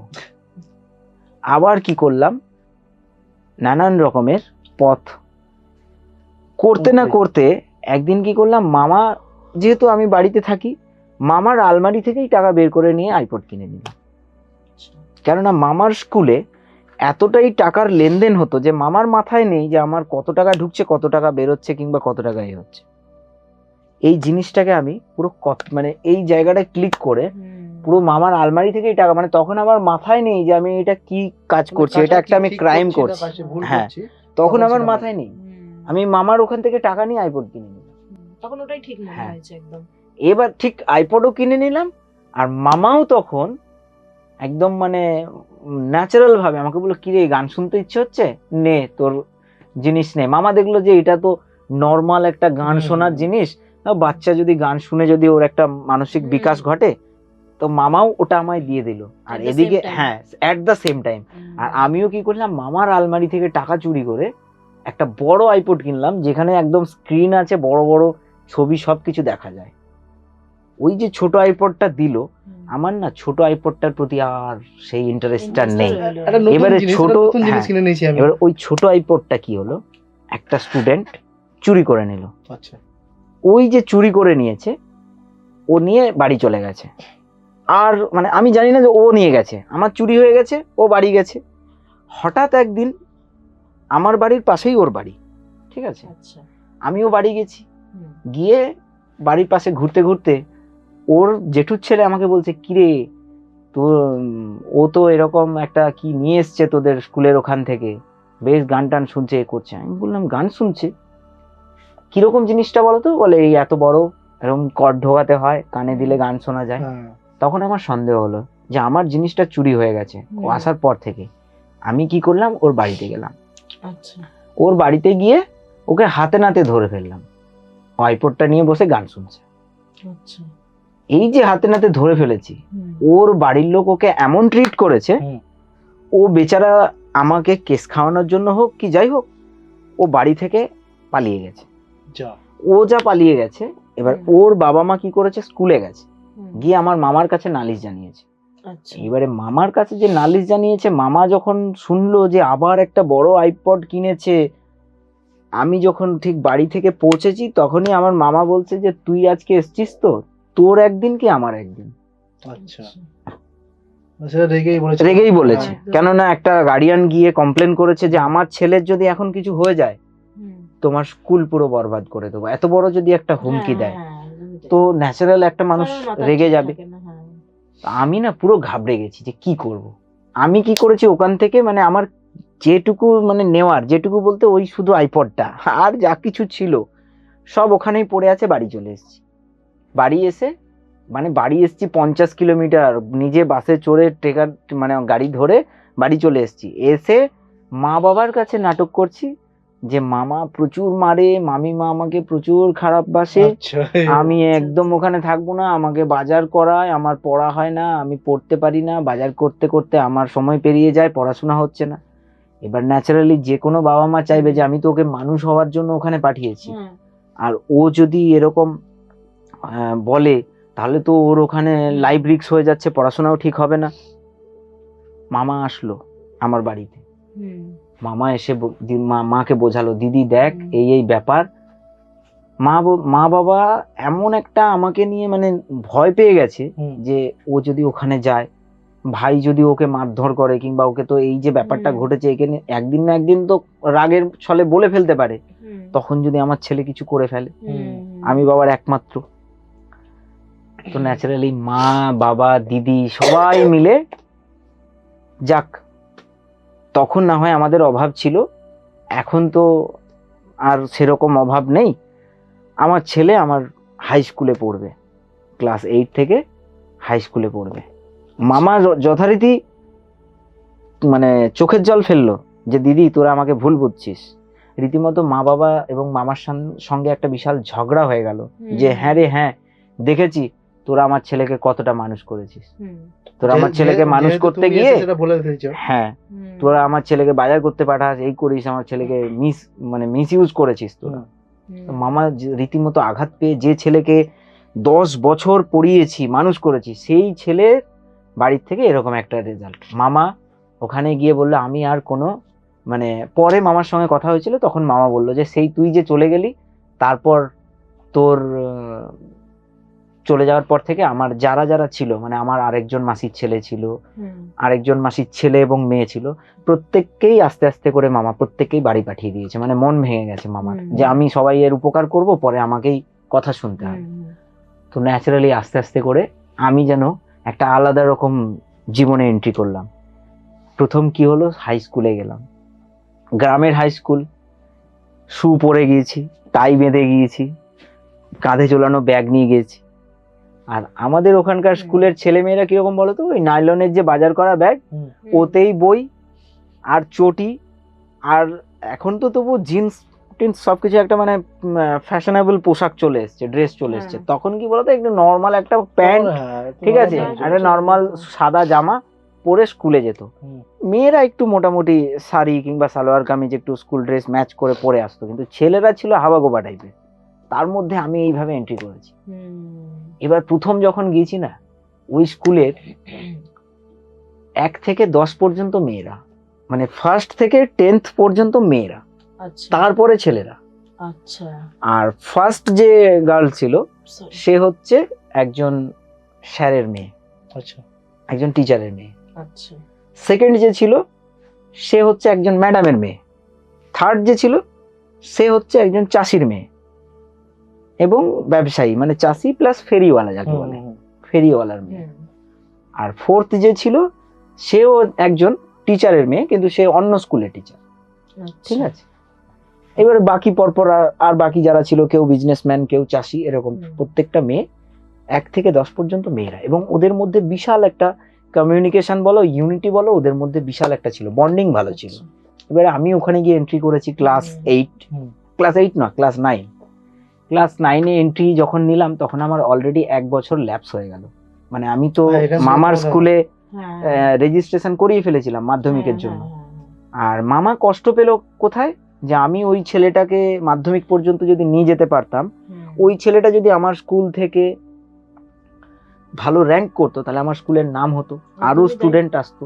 একদম কিন্তু ছেলেটাকে আমি রাখতে পারলাম না। মামা এটা বিশাল হার্ট হয়েছিল। হার্ট হয়েছে, হ্যাঁ, তো ন্যাচারালি যখন আমি হাই স্কুলে গেলাম, হুম, ঠিক আছে, তখন এমন ভাবে মানে প্রথম বুঝতে পারিনি যে এটা আমি একটা অন্য রকমের কালচারে এসেছি, অন্য রকমের জগতের মধ্যে ঢুকলাম। প্রথম গিয়ে ক্লাসে বসতাম, বসতে বসতে আমার না সেই যে নার্সারি স্কুলে যে ফার্স্ট বেঞ্চে বসার হুম। স্বভাব, আমার সেটা থেকে গেছিল। আমি ওই স্কুলে গিয়ে খুব তাড়াতাড়ি গিয়ে ফার্স্ট বেঞ্চে বসতাম। আর প্রথমে সবাই লাইন দিয়ে মেয়েরা বসতো ফার্স্ট বেঞ্চে, আমি তাদের আগে গিয়ে বসে থাকলে তারা তো আর কিছু বলতে পারতো না, হ্যাঁ, তারাও আমার পরপর বসতো। এবার সবাই না আমাকে নিয়ে টিটকারি করতো যে ও কি মানুষ নাকি, সব মেয়েরা বসেছে তার মাঝখানে ও গিয়ে ঢুকে গেছে, ঠিক আছে। স্বাভাবিক বলবেই আর এটা। আমার তখন মাথার মধ্যে নেই, মানে আমি তখন মেল ফিমেলের যে ডিফারেন্টটা ওটা দেখতাম না, হুম, মানে তখন আমার ওই সেন্সটা আসছে না। আমি জানি যে ঠিক আছে, কোনো অসুবিধা, স্টুডেন্টদের ক্ষেত্রে দেখো সব অনেকগুলো স্কুল থাকে যে গার্লস বয়েজ একসঙ্গে, সেক্ষেত্রে একসঙ্গে। বসা যায়। কিন্তু কি বলতো, বসা তো যায়, কিন্তু ওইটা কি নিজে অন্য ছেলেরা যে একটা টিটকারি করবে, তারা একটু বেশি ম্যাচুরিটির দিকে এগিয়ে গেছে, আমি তো সেটা ভাবতাম না। হুম, তো আস্তে আস্তে করে আমি কি করলাম, মেয়েরা আমার সঙ্গে কথা বলে না খুব একটা, মেয়েরা আমাকে নিয়ে ওর সঙ্গে এদিকে ঘুরে হাসাহাসি করে, ফুসফাস গুজগাজ করে কথা বলে, হুম। আমার যেন সেটা কেমন একটা দৃষ্টিকটু মনে হচ্ছিল। তারপরে আমি ওই যে টাই পরে যেতাম, ইন করে শু পরে যেতাম, এটাকে নিয়েও অনেককে অনেক উপহাস করতো। আস্তে আস্তে করে কি করলাম জানো তো, ওই ছেলেগুলোর দলের দিকে আস্তে আস্তে যাওয়া শুরু করলাম, আচ্ছা, ছেলেদের ছেলেদের দিকে বসা শুরু করলাম। একদিন তো হঠাৎ করে একজন স্যার, লাইফ সায়েন্সের বায়োলজির টিচার আর কি, উনি বলল, কোথা থেকে এসছো, জোকারটাকে দেখে তো বেশ ভালোই লাগছে, কোথা থেকে এসছো, দাঁড়াও বেঞ্চের উপরে দাঁড়াও। আচ্ছা বাবা, আমাকে বেঞ্চের উপর দাঁড় করিয়ে দিল। হুম। এই গলায় এটা কি? আমি বললাম, স্যার এটা টাই। এখানে কারোর আছে? না স্যার। হলো, খুলে দিলাম। আচ্ছা, তুমি কি লাট সাহেবের বেটা, জুতো পরে এসছো, এখানে কটা ছেলের পায়ে জুতো আছে? রীতিমতো ইনসাল্টেড হলাম, বুঝতে insulted, পারলে? হ্যাঁ, ওখানেই আমার যেন একটা ধাক্কা খেয়ে গেলাম স্কুলে, হুম। যে আমি পড়তে এসেছি একটা আলাদা রকমের একটা হুম, জোশ হুম। নিয়ে। তারপরে পড়াশোনা করি, মানে টিউশন যাই, স্কুলে যাই, পড়ি। ফার্স্ট ইউনিট টেস্ট হলো, বুঝতে পারলে? ইউনিট টেস্টে আমার প্রত্যেকটা পেপারস এত সুন্দরভাবে আমি কমপ্লিট করেছি। হুম, যখন স্যার খাতা দিচ্ছে, তখন স্যার ফার্স্ট গার্লকে বলছে, এই তোরা কি পড়াশোনা করিস না ঘুমোস? ক্লাসের মধ্যে তো শুধু মনে হয় একজনই পড়াশোনা করে। আচ্ছা, তখন তো সব মেয়েরা হতচকিত হয়ে গেছে, স্যার কি যেহেতু বলে, ওরা 1 থেকে 10 এর মধ্যে হ্যাঁ, ছিল হ্যাঁ, হ্যাঁ, ব্যাপারটা যেহেতু ওরা 1 থেকে 10-এর মধ্যে। হুম, তো ন্যাচারালি স্যার বলছে যে একজনই মনে হয় পড়াশোনা করে, আর তোরা সব ঘুমাস। হ্যাঁ, আমাকে তখন কেউ চিনতো না, স্নেহাশিস বলে কেউ চিনতো না, আচ্ছা, নামও কেউ জিজ্ঞেস করেনি হুম। ততদিন পর্যন্ত। রোল নাম্বার হিসাবে নাম ডাকতো। নাম, হ্যাঁ। তো স্যার খাতাটা দেখে বলছে, স্নেহাশিস সামন্ত কে আছে, দাঁড়াও। আমি দাঁড়ালাম। ও তুই কোন স্যারের কাছে টিউশন পড়িস? হুম। তখন কিন্তু অলরেডি আমার টিউশন নেই, খুব একটা টিউশন নেই, মানে আচ্ছা। একজনের কাছে পড়তে যাই, হুম। আলাদা আলাদা ভাবে কোনো টিউশন নেই, ওই একসঙ্গে 25 জন 30 জন। তো আমি বললাম যে নারায়ণবাবুর কোচিং সেন্টারে পড়ি। তো নারায়ণবাবুর কাছে পড়িস, এরাও তো নারায়ণবাবুর কাছে পড়ে, তাহলে কি রে তোরা কি ঘুমাস? বললো। হুম। আমাকে বললো, তুই নোট করিসনি তো, মানে টুকলি যেটাকে বলে, হুম, হুম। টুকলি করিসনি তো? আমি বললাম না স্যার। বললো, বেঞ্চের উপর দাঁড়া। আচ্ছা বলতো, হোয়াট ইজ ফটোসিনথেসিস, হুম। মানে সালোক সংশ্লেষ প্রক্রিয়া কাকে বলে? একদম। ঠিক আছে। তো আমি ন্যাচারালি পুরো ফটোসিনথেসিসের যে ডেসক্রিপশনটা, বর্ণনা পুরো দিলাম, বুঝতে আচ্ছা। পারলে? যখন দিলাম স্যার চমকে গেল, যে না হুম। সত্যি আমি যেটা ভেবেছিলাম, মনে হয় ছেলেটা টুকলি ফুকলি করে লিখেছে, হ্যাঁ। সেটা তো পড়াশোনা করে। হুম। সেদিন বললে, এদিকে আয়, এখানে ফার্স্ট বেঞ্চে বসবি আজকে থেকে। আচ্ছা, ঠিক আছে। এইবারে ওই ফার্স্ট বেঞ্চে আমাকে বসিয়ে দিল। বসিয়ে দিল, হ্যাঁ। এবারে প্রত্যেকটা মেয়ের মধ্যে একটা জেলাসিনেস হ্যাঁ, ওরা সেটা ফিল হবেই। করছে। এইবারে প্রথম প্রথম ওরা জেলাসিনেস ফিল করতে করতে ফার্স্ট একজন আমাকে মানে বলল যে, তুই কোন স্কুলে পড়তিস রে, এরকম ভাবে কথাটা স্টার্ট করলো। আমি বললাম এরকম এইবার স্কুল। কনভারসেশনটা স্টার্ট তো হচ্ছে। হ্যাঁ, কনভারসেশনটা এইভাবে স্টার্ট হচ্ছে যে, হুম। তুই কোন স্কুলে পড়তিস রে? আমি বললাম যে আমি পড়তাম একটা স্কুলে। আচ্ছা তুই এখানে এসেছিস কেন? তুই তো রামকৃষ্ণ মিশনে পড়তে পারতিস, তুই তো কলেজিয়েট স্কুলে পড়তে হুম। পারতিস।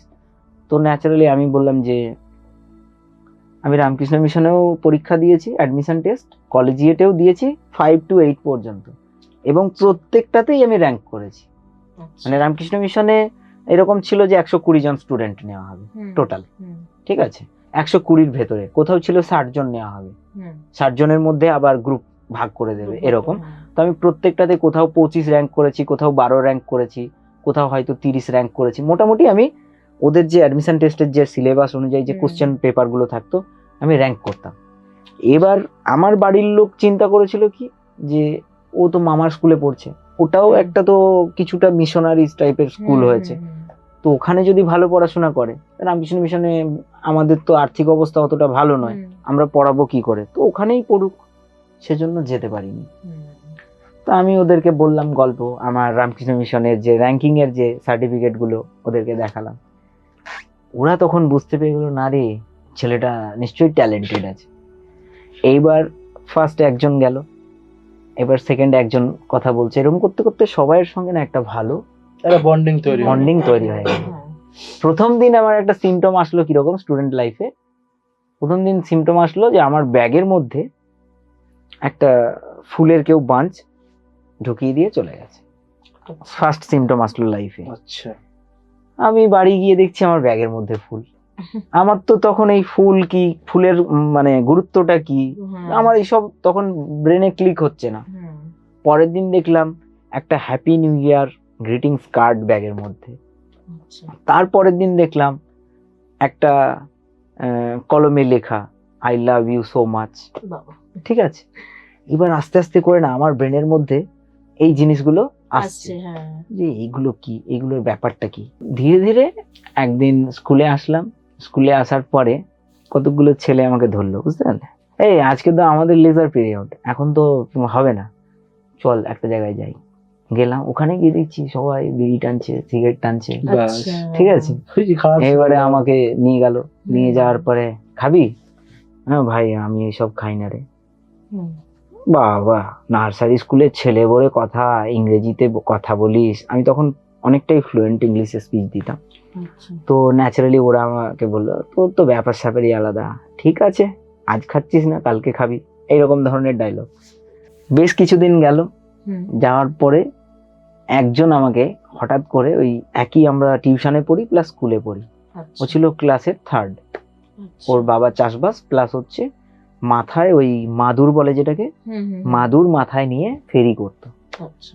বিজনেস প্লাস চাষবাস। হুম, হুম। তো ওই মেয়েটা হঠাৎ করে আমায় বললো, তোকে একটা কথা বলবো। বললাম কি? না তোকে না আমার খুব ভালো লাগে। আমি ভালো লাগার আবার কি আছে, আমি বলছি ভালো লাগার আবার কি আছে। না আমি না তোকে খুব ভালোবাসি, আমি না তোকে খুব ভালোবাসি, মানে এইরকম জাস্ট হাতটা নাড়িয়ে, মেয়েরা একটু এরকম হাত পা নেড়ে কথা বলে তো, আমি না তোকে খুব ভালোবাসি। আমি তখন ওকে কোথায়, ন্যাচারালি ছেলেপুলেরা আজকাল কি হয়, এক্সাইটেড হয়ে গিয়ে একসেপ্ট করে। আমি বলছি তোর কি মাথাটা খারাপ হয়ে গেছে নাকি, বাজে মেয়ে কোথাকার, এখানে পড়াশোনা করতে এসেছি, এখানে আই লাভ ইউ। তখন ঠিক আছে। তোমার সেই মেন্টালিটি ছিল না। তখন আমার সেই মেন্টালিটিটা নেই, ওকে বলে দিয়েছি। আর ওকে যে ওই কথাটা বলছি না, আরো 4-5টা ছেলে দেখছে, আচ্ছা আচ্ছা যথারীতি ও পুরো একদম মানে অপমানিত হয়ে গেছে, ইনসাল্টেড হয়ে গেছে। যে আমি বললাম আমাকে এরকম ভাবে বললো, হ্যাঁ মা বললো কথাটা, আমি বললাম লজ্জা লাগে না, পড়াশোনা করতে এসছিস, পড়াশোনায় মন দে, বলে আমি বাড়ি চলে গেছি। আমি কিন্তু বাড়ি চলে গেছি, ও বাড়ি গেছে, কিন্তু ও কিন্তু গিয়ে অনেক মানে মনে মনে খুব কষ্ট পেয়েছে। আমি বাড়ি গিয়ে সেরকম কষ্ট পাইনি, কিন্তু আমি ভাবছি মেয়েটা এরকম বললো, আচ্ছা ঠিক আছে ছাড়ো, ও আবেগে বলে ফেলেছে। তার কিছুদিন পরেই সরস্বতী পুজো, মেয়েরা তো বেশ সুন্দর সেজে গুজে শাড়ি টাড়ি পরে একটা আলাদা গেটআপে এসছে, সবাই দেখছি একটা করে গার্লফ্রেন্ড, এই ওই মানে গার্লফ্রেন্ড হোক নাই হোক ওই দিনের জন্য পার্টনার হিসাবে সবাই, কেউ বাইকে করে ঘুরছে, কেউ তখন ওই, তখন না খুব সিনেমা দেখার চল ছিল, তখন সিনেমা হলগুলো খুব চলতো, কেউ কেউ মানে দাদারা বিশেষ করে আমার ক্লাসের নয়, 11-12 দাদারা তাদের গার্লফ্রেন্ডকে নিয়ে যে সিনেমা দেখতে যাবে, এটা আমি সেটা তুমি দেখতে আর কি। দেখতাম যে ওরা নিয়ে যাচ্ছে এ করছে। আমারও না আস্তে আস্তে মানে মনে একটা জিনিসটা জাগলো। ক্লাসের যে 4th ছিল তার প্রতি একটা আলাদা একটা যেন ফিলিংস আসা শুরু করলো, যে ওকে আমার খুব ভালো লাগে। সবাই দেখছি একজন করে বন্ধু, আমি তখন প্রেম কিংবা না হচ্ছে বন্ধুর মতো ভাবতাম, যে একটা করে বন্ধু আছে সবাই, আমার নেই। আর ওই মেয়েটা বললো, ওকে তো না বলে দিলাম। আর যেদিন না বললাম তার পরের দিন থেকে এই মেয়েটা যেন আমাকে দেখলেই যেন একদম পুরো মানে কি বলা যায় মেরেই ফেলে, এরকম একটা এর অ্যাটিটিউড। আমি 4th যে মেয়েটা ছিল, ও আমার সঙ্গে বেশি কথা বলতো আর বেশি আমার থেকে টিপস নিত, যে আমি কোন অথারের বই ফলো করছি, কিভাবে নোটস রেডি করি, কোন স্যারের কাছে ম্যাথের সাজেশন নিই, কোন স্যারের কাছে ইংলিশের সাজেশন নিই। তো আমি ওকে যে বলবো যে আমাকে না তোর খুব ভালো লাগে, এটা কিভাবে বলবো আমি যেন প্রকাশ করতে পারছি না। তো ন্যাচারালি একদিন সরস্বতী পুজো এরকম আসলো পরের ইয়ারে, মানে ধরো মাধ্যমিকের সময়, সরস্বতী পুজোর দিন ওকে বললাম যে তোকে না আমার খুব ভালো লাগে। ও তখন আমাকে বলছে আমাকে খুব ভালো লাগে, ও আচ্ছা তুই এক কাজ করবি, আমার বাবা স্কুলে যায়, স্কুলে যাওয়ার আগে এখানে আমাকে ছাড়তে আসে, যখন ছাড়বে আমার বাবা থাকবে, তখন তুই এই কথাটা আমাকে বলবি। একদম বলছে বাবার সামনে, বাবার সামনে না, মানে আমাকে বলছে যে বাবার সামনে বলতে হবে, বলবি যে তুই আমাকে ভালোবাসিস। আমি তো পুরো একদম শকড হয়ে গেলাম, আমি কিভাবে বলবো, এবং আমাকে রীতিমতো ইগনোর করে গেল। কিন্তু তারপরেও যেন আমি একটা পাগলের মতো ওকে নিয়ে ভাবছি, স্কুলে যেতাম, ওই যে ও আমাকে বলেছে যে আমার বাপ থাকবে, আমার বাপের সামনে বলতে হবে তোকে এই কথাটা, আমি আর আমার পড়ার মধ্যে নেই। স্কুলে যেতাম মাইন্ড ওইদিকে, পড়ার মধ্যে নেই, শুধু যেতাম ওকে দেখতাম, আবার মনে হতো ওকে দেখছি না ভালো লাগছে না, ক্লাস থেকে বেরিয়ে যেতাম, ক্লাসে আর থাকতাম না। বেরিয়ে গিয়ে যে আমি যে বলেছিলাম যে আমি সিগারেট ফিগারেট খাবো না কিছু, ওই ছেলেগুলোকে গিয়ে বলছি শোন না এগুলো কোথায় কিনতে পাওয়া যায় বলতো। আচ্ছা, ওরা তখন বলছে কিনতে হবে কেন, আমার কাছে লে খা, তুই আমাকে একদিন দিয়ে দিবি। বিড়ি সিগারেট ধরে নিলাম। এবার আমি যে ওই যে বেরিয়ে গেলাম, ওই মেয়েটাকে যে আমি অফার দিয়েছিলাম, এই ঘটনাটা আর যে 10 জন মেয়ের মধ্যে আরো 3-4 জন মেয়ে জেনে গেছে যে আমি কাউকে অফার করেছি, সে একসেপ্ট করেনি। তাদের তখন আবার মনের মধ্যে লাড্ডু ফুট, মানে মন মে লাড্ডু ফুটা যাকে বলে, তাদের মনের মধ্যে আবার একটা ফিলিংস আসছে যে তাহলে ওই ছেলেটা তো এখন একা, ও এখন মানে কি বলে যাকে বলে বেওয়াফা সনমের মতো, ও তো কাউকে না কাউকে পার্টনার খুঁজছে। এবার ওদিক থেকে ওই যে স্যারের যে মেয়ে ফার্স্ট গার্ল যাকে বলছিলাম, সেইবারে আমাকে অফার দেওয়া শুরু করলো, এই শোন না তোর বাড়িতে ফোন আছে। এবার বাবার তখন ফোন ছিল, আমার বাবা তখন অলরেডি একটা পলিসির এজেন্ট এবং পলিসি এজেন্সিতে ভালো একটা আর্নিং এর মধ্যে চলছে। বাবা তখন 4 চাকা 2 চাকা অ্যাচিভ করেছে, মানে পেয়ে গেছে অলরেডি গিফট হিসাবে। তো তখন ওরা জানে যে আমাদের বাড়িতে এরকম একটা ফ্যামিলি ব্যাকগ্রাউন্ড।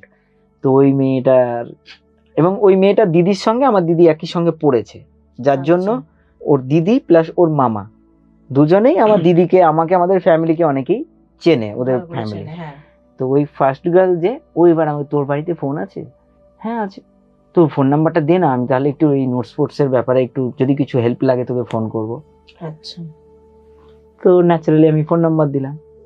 ফোন নাম্বার দেওয়ার পরে hi, hello, good night, good morning, good evening এই থেকে শুরু করতে করতে করতে করতে কোনোদিন হয়তো মানে যেরকম ভাবে এগিয়ে যায়, এমন কিছু ও আমাকে মেসেজ করেছে যে মেসেজটা ওর বাড়ির লোক ও টাইপ করতে করতে ধরে ফেলেছে, ওর বাবা। আচ্ছা। পরের দিন স্কুলে এসছে, আমি স্কুলে গেছি, মানে ও যে আমাকে মেসেজ করতো আবার আমি স্কুলে কানেক্টেড হয়ে গেছিলাম। ও আমাকে মেসেজ করতে পরপর আমি কি করলাম যে ঠিক আছে আমি স্কুলে যাই, আবার বসি, আমার তো কেউ না কেউ বন্ধুর মতো হয়েছে। ওর বাবা কি করলো যে পরের দিন স্কুলে আসছি, স্কুলে আসার পরে ওর বাবা ডাকলো আমাকে, আমি গেলাম একদম স্টাফ রুমে। যাওয়ার পরে আমাকে বললো ফোনটা কার? বললাম স্যার ফোনটা কার বলতে? আমার বাড়ির নাম্বারে যে মেসেজ যায় সেই ফোনটা কার? বললাম স্যার আমার বাবার ফোন। তোর বাবা কি তোকে মেয়েবাজি করার জন্য ফোন বাড়িতে করেছে নাকি? কালকে বাবা মাকে নিয়ে আসবি। পরের দিন বাবাকে নিয়ে গেলাম। যাওয়ার পরে বাবাকে যে রীতিমতো ম্যানেজিং কমিটি স্কুল অপমান করলো, এবং ওই স্কুলেরই ম্যাথমেটিক্সের টিচার হচ্ছে আমার খুড়তো কাকু, মানে খুড়তুতো কাকু যাকে বলে, মানে আমার অন্য এক দাদুর ছেলে ওই স্কুলের ম্যাথের টিচার। আচ্ছা। কাকুরও মান সম্মানে লাগলো যে আমার ভাইপো এরকম ভাবে মানে মেয়ে ঘটিত ব্যাপার, পড়াশোনা বাদ দিয়ে রীতিমতো আমাকে স্কুল টিসি দিয়ে দিল। আচ্ছা। এই স্কুলে আমার আর পড়া হবে না। কেন? এক নম্বর ওর মেয়ে উল্টে বলে দিয়েছে যে ছেলেটা ডিস্টার্ব করে, এই করে সেই করে। আর দ্বিতীয় নম্বর, হ্যাঁ, যে ওই আমাকে মেসেজ করতো, ওই আমাকে ডিস্টার্ব করতো, ওই আমাকে এরকম ফোন নাম্বার চেয়েছিল, আমি ওকে কোনো কিছু দিইনি।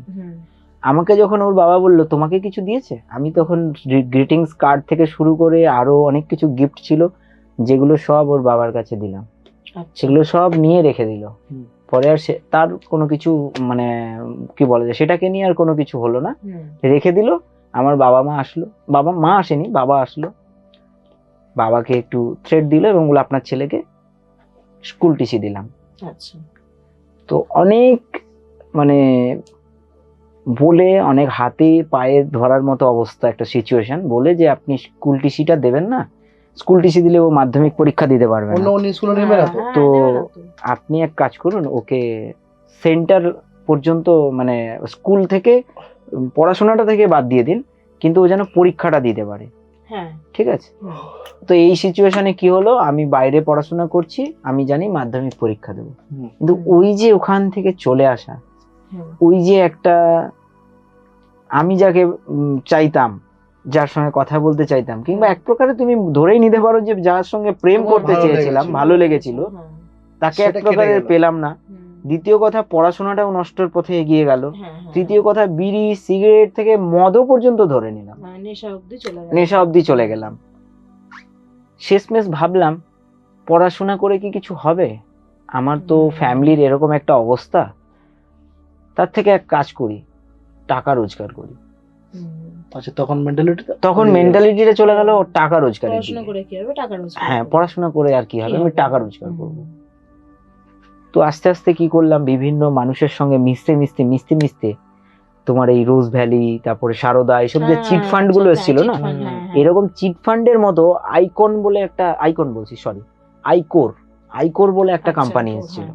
আইকোর কোম্পানির কোনো একজন এজেন্ট আমাকে ঢুকিয়ে দিল, কাজ করবি তুই, দুজনকে নিয়ে আসবি, তারা দুজনকে নিয়ে আসবে, তাদের দুজনকে নিয়ে, তারা আবার দুজন করে নিয়ে আসবে, মাল্টি লেভেল মার্কেটিং যে বিজনেসটা, ওর মধ্যে আমায় ঢুকিয়ে দিল। আমি পড়াশোনা বাদ দিয়ে কি করলাম, এই লোক খুঁজে বেড়ালাম, লোককে কাউন্সিলিং করে বোঝানোর চেষ্টা করলাম যে তুমি এই কাজে আসো, এইভাবে এই করো।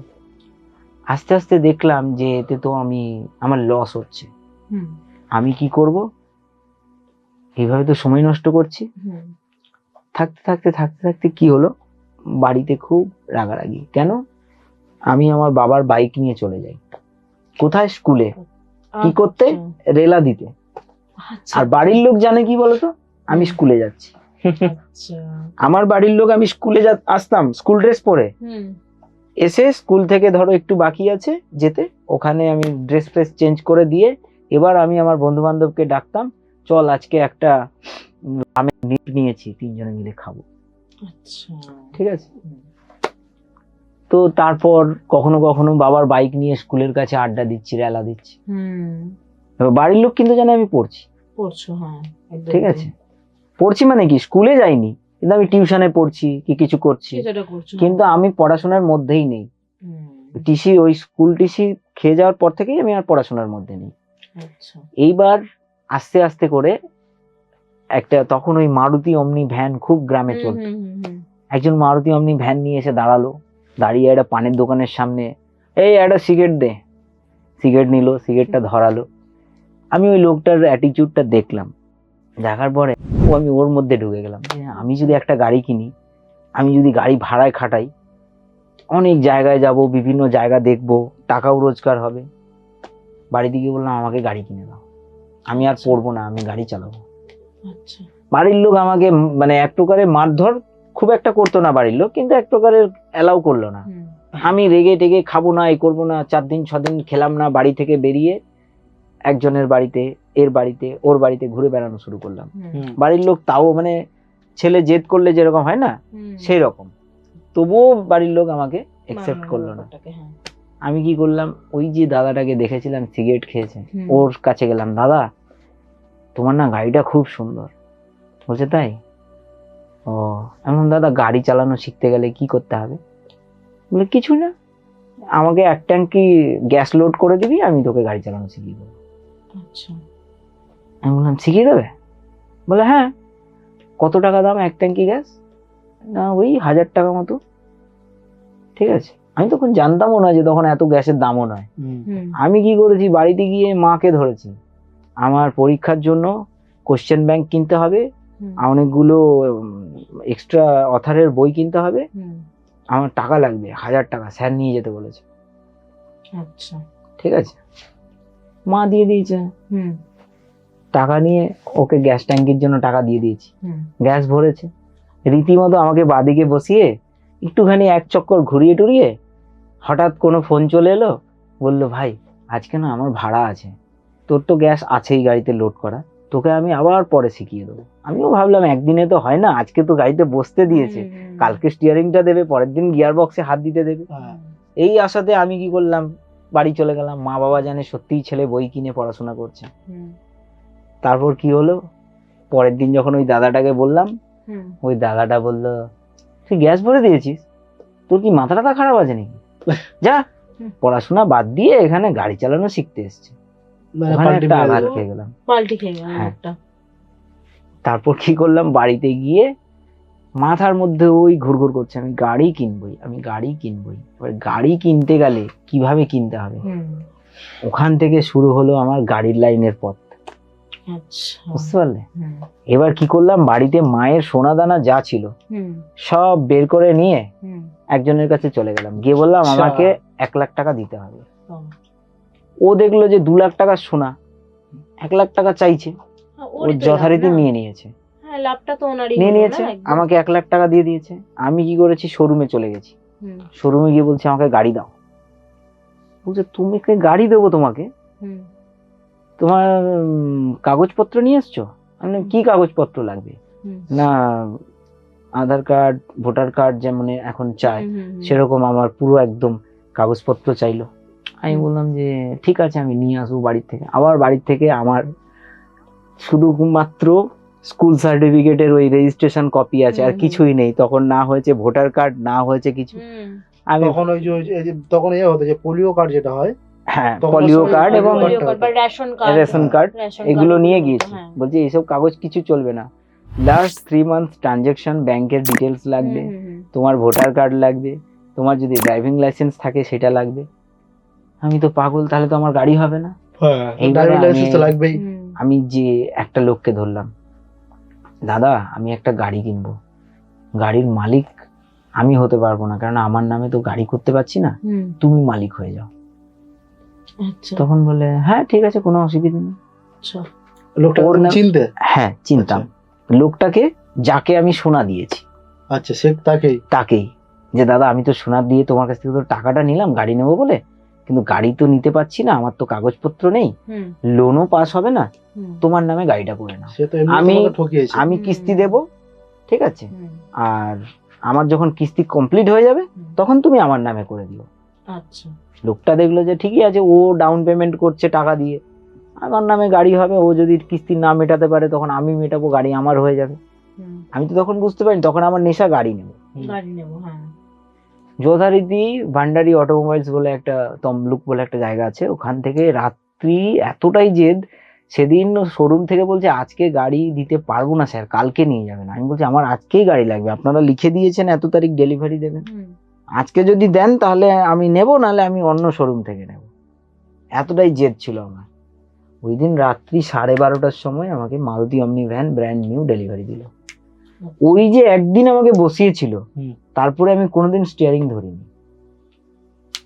আচ্ছা আমি ওখানে বলছে আপনারা গাড়ি নিয়ে যাবেন, ড্রাইভার নিয়ে এসছেন? হুম আমি বললাম না নিয়ে আসেনি, কিন্তু আমি গাড়ি চালিয়ে নিয়ে যাবো। মানে কতটা আমি পাগল ভাবো, হুম না তুমি গাড়ি চালাতে পারোই না? পারি না, আমি বলছি আমি গাড়ি চালিয়ে চালিয়ে নিয়ে নিয়ে যাবো। যাবো আচ্ছা তখন বলছে যে আপনি সত্যি পারবেন তো? আমি বললাম হ্যাঁ। ঠিক আছে। আমি কি করলাম, কেউ কিন্তু জানতো না যে আমি গাড়ি চালাতে জানি কি জানি না, কিন্তু আমি কি করতাম আগে যখন ওই বাসে কিংবা ট্রেকারে যে যাতেই মানে জার্নি করতাম, আমি ড্রাইভারের দিকে তাকিয়ে থাকতাম কি করছে, কিভাবে কি স্টার্ট করলো, কিভাবে ঠেললো। হুম আমি কি করলাম, গাড়িতে উঠলাম, চাবি ঘোরালাম, স্টার্ট হয়ে গেল, হুম গিয়ার দিয়ে গাড়ি গড়ালাম, গাড়িও গড়ে গেল। ওই 1 নম্বর থেকে 2 নম্বর, 2 নম্বর গিয়ারে গিয়ারে 30-35 কিলোমিটার বাড়ি থেকে বলছি, ওই 1 নম্বর 2 নম্বর গিয়ারেই শোরুম থেকে তুই বাড়িতে? বাড়ি নিয়ে এলাম গাড়ি। ওই আমার প্রথম গাড়ি স্টিয়ারিং, মানে গাড়িতে স্টিয়ারিং এ যে বসা, হুম প্রথম নিজের গাড়িতেই। হুম গাড়ি চলছে চলছে চলছে, 2 মাস 3 মাস ইএমআই ঠিকঠাক দিচ্ছি। তখন আবার স্কুলে একটা ছাত্রদের মধ্যে হয়ে গেল, ও তো পড়াশোনা ছেড়ে দিয়েছে, ও তো গাড়ি ব্যবসা করছে, ও তো গাড়ির মালিক হয়ে গেছে। তখন আমার মধ্যে না একটা আলাদা রকমের মানে ফিলিংস আসলো, যে আমি পড়াশোনাতে শেষ হয়ে গেলাম। হুম আমি একটা multi level marketing MLM business যেটা হয়, ওতে হুম। গেলাম, ওতে নষ্ট হয়ে গেলাম। আমি তো কিছুই করতে পারলাম না। আমার মনে হচ্ছে ও যে আমাকে ভালোবাসি কথাটা বলছিল, আমার মনে একসেপ্ট করে নিলে ভালো হতো, তাহলে ভালো পড়াশোনা করতে পারতাম। হুম হুম আমার তখন যেন গাড়িটা যেন আর ভালো লাগছে না, তখন যেন মনে হচ্ছে স্কুলটাই ভালো ছিল। তো আস্তে আস্তে করে তখন ঠিক মাধ্যমিক পরীক্ষা দিতে যাব, হুম। বাড়ির লোকও জানে না যে আমি গাড়ি কিনে নিয়েছি, বাড়ির লোকও জানে না যে বাড়ি থেকে সোনা উধাও হয়ে গেছে, আচ্ছা তাহলে তখনও জানে না। আচ্ছা এবার ঠিক মাধ্যমিক পরীক্ষা দিতে যাব, তার 2 মাস আগে এই থার্ড যে মেয়েটা ছিল, থার্ড গার্ল, ওকে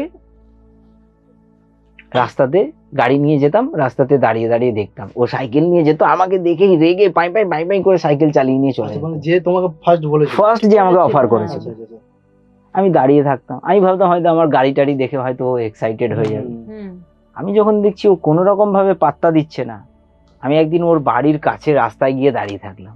সেদিন দেখছি ও মানে ওরও যেন আস্তে আস্তে আমার প্রতি আবার হুম ফিরে আসার যে একটা টেন্ডেন্সি, মানে মনে হচ্ছিল যে দেখা যাচ্ছিল, ও আমাকে হঠাৎ দাঁড়িয়ে গিয়ে বলছে কি ব্যাপার, তোকে রোজ দেখি স্কুল ছুটির সময় এখানে দাঁড়িয়ে থাকিস, ওখানে দাঁড়িয়ে থাকিস, তোর ব্যাপারটা কি বলতো? পড়াশোনা ছেড়ে দিলি, এত ভালো পড়াশোনা করতিস, মন দিয়ে পড় না, তোর বাপের গাড়ি আছে তো গাড়ি আছে, হুম। তাতে কি আছে? ও এরকম আমাকে বলছে। তা আমি তখন বলছি আমি আর পড়তে পারবো না। কেন পারবি না? এত ভালো ছেলে, তুই পড়াশোনা কর, তোর যা কিছু, তুই স্কুলে যাস না তো কি হয়েছে, তোর নোটস ফোটস যা লাগবে আমাকে বলবি, আমি তোকে দিয়ে দেবো। তো আমি বললাম সত্যি দিবি তো? বলে হ্যাঁ তোকে দেবো, কেন দেবো না। আমি বললাম কিভাবে নেবো, তুই রাস্তাতে দিবি কি দিবি না? বলে কেন, তুই দরকার হলে তুই আমার ঘরে আসবি, হুম ঠিক আছে, তুই ঘরে আসবি নিয়ে যাবি। হুম। বললাম তোদের বাড়ি তো জানি না, চল আমার বাড়িতে চল এক্ষুনি। ও বলছে আমার বাড়িতে চল, গিয়ে আমার বাড়িটাও দেখে আসবি।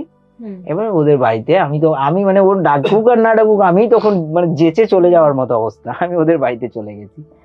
ওর মাকে তখন ও বলছে যে মা তোমাকে বলতাম না যে স্নেহাশিস বলে যে ছেলেটা, হুম, এই ছেলেটা। ওর মা তখন আমাকে বলছে, আচ্ছা তোমার নামে আমি অনেক কিছু শুনেছি, তুমি এত ভালো একজন ছাত্র, তুমি পড়াশোনা ছেড়ে দিয়েছো, তুমি এইসব গাড়ি নিয়ে এইসব করে বেড়াচ্ছ।